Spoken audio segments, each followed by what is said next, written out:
One very disturbing development in recent politics occurred in the crisis over the alleged use of poison gas by Syria in the Syrian civil war. The aspect of this that seems to me very disturbing is that the president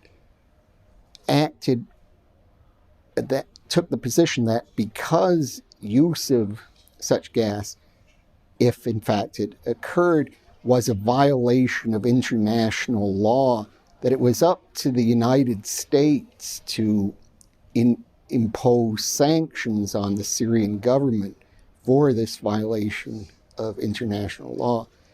This, to me,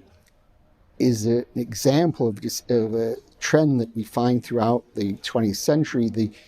judicialization of international relations. Instead of viewing states as bodies aiming at their own interests,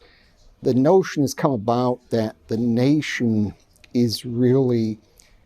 an instrument for the enforcing of some body of law that somehow is above all nations, that is just as within a nation there's a legal system, there's supposed to be some international system that nations have a right to enforce. This is very dangerous because nations that violate international law, as the proponents of this view hold, are then regarded as criminals, and instead of having negotiated settlements to dispute, the aim will be to destroy them or render them incapable of any further violations of the alleged international law. So it leads to more and more destructive wars, and then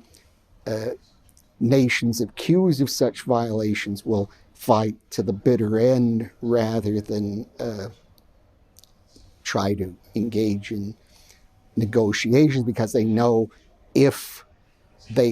unless they can succeed in resisting, then they themselves will be subject to criminal sanction and arrested. This was F.J.P. Veal pointed this out in his book Advance to Barbarism in the late 1940s, and it continues to be a disturbing trend today.